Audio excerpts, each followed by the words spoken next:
Yes, Mr. Attorney Chair, Bello. with all due respect, Mr. Chair, the Sunday bombing of Davao City is known to me personally because at that time I was the chairman of the Human Rights Committee of the Point of order, Mr. Chair. What is the point of order, Congressman Acop?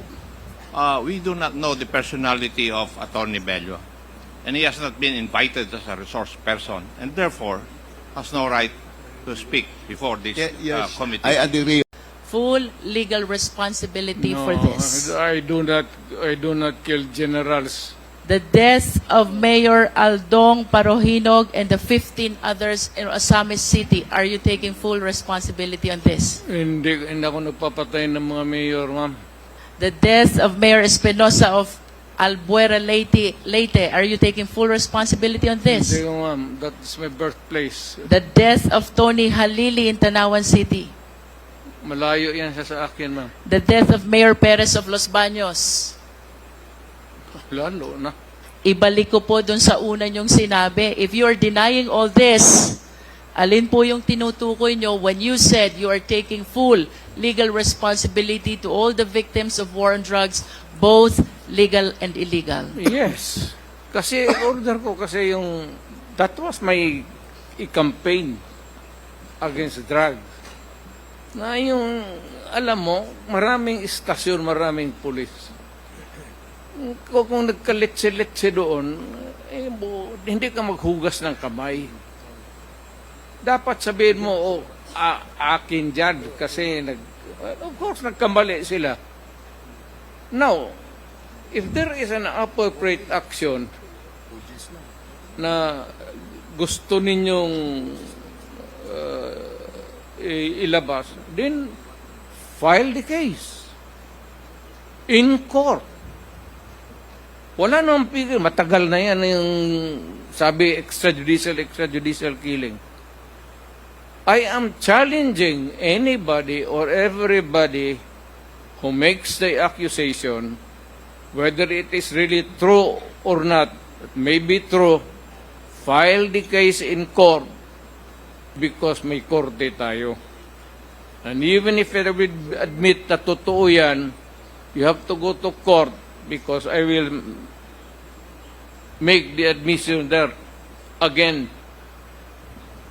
Are you saying, Mr. President, that when you go to court, you're willing to admit also your accountability for all the deaths during the war on drugs? Ay, of course, may abogado man ako, ma'am. Kung ano sabihin ng abogado ko, sunod ako.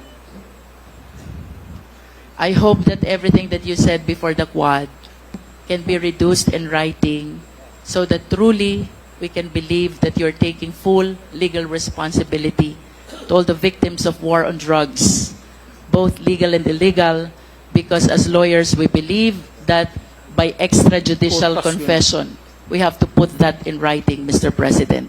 Totoo yan, ma'am. I order the campaign against drugs.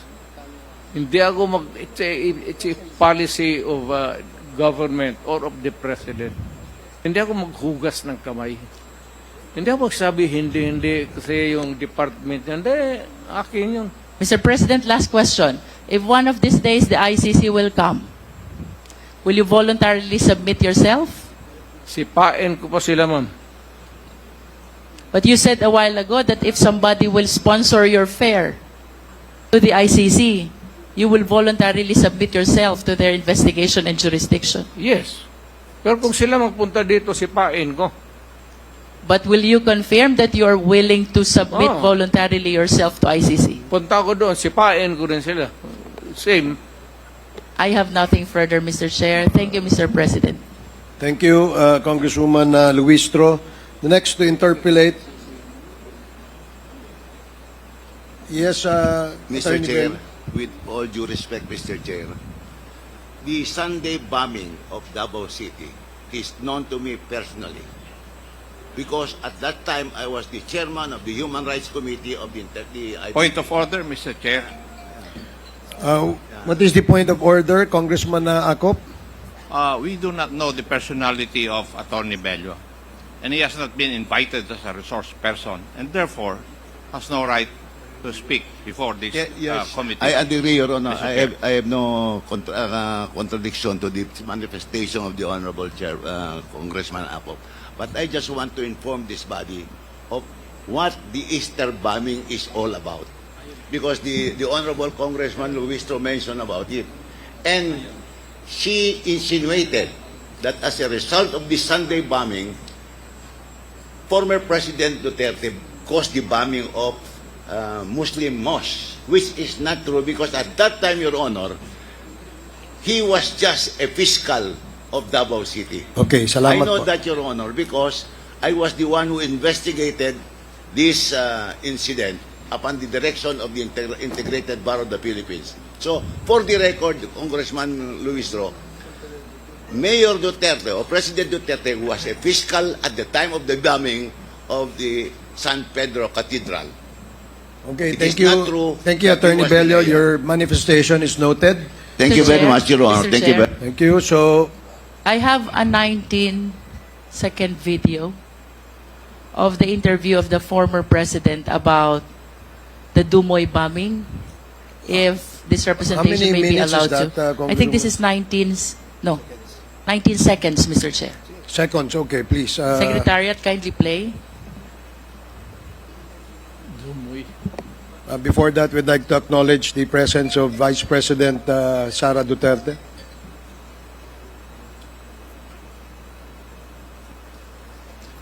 Secretariat, can you please play the video?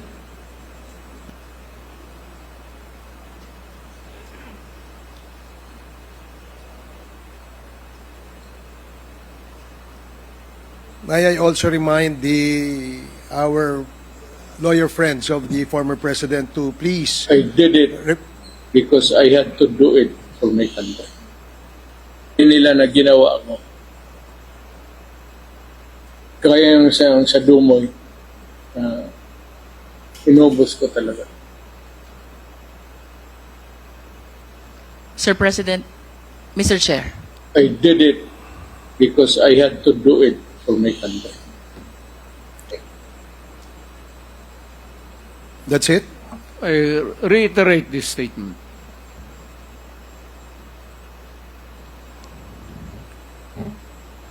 The former president said that he reiterates the statement he made in that video. With that, Mr. Chair, then I conclude this interpellation. Okay. Thank you, Congresswoman Luistro. So again, before we acknowledge the next interpellator, I'd like to remind our friends from the lawyer friends of our former president to please, it is not allowed under our rules that you can make manifestations. But we do appreciate the information that you shared, and we will take note of that information. But again, let me emphasize that under our rules, we cannot allow the lawyers of our guests or our resource person to speak and address the committee.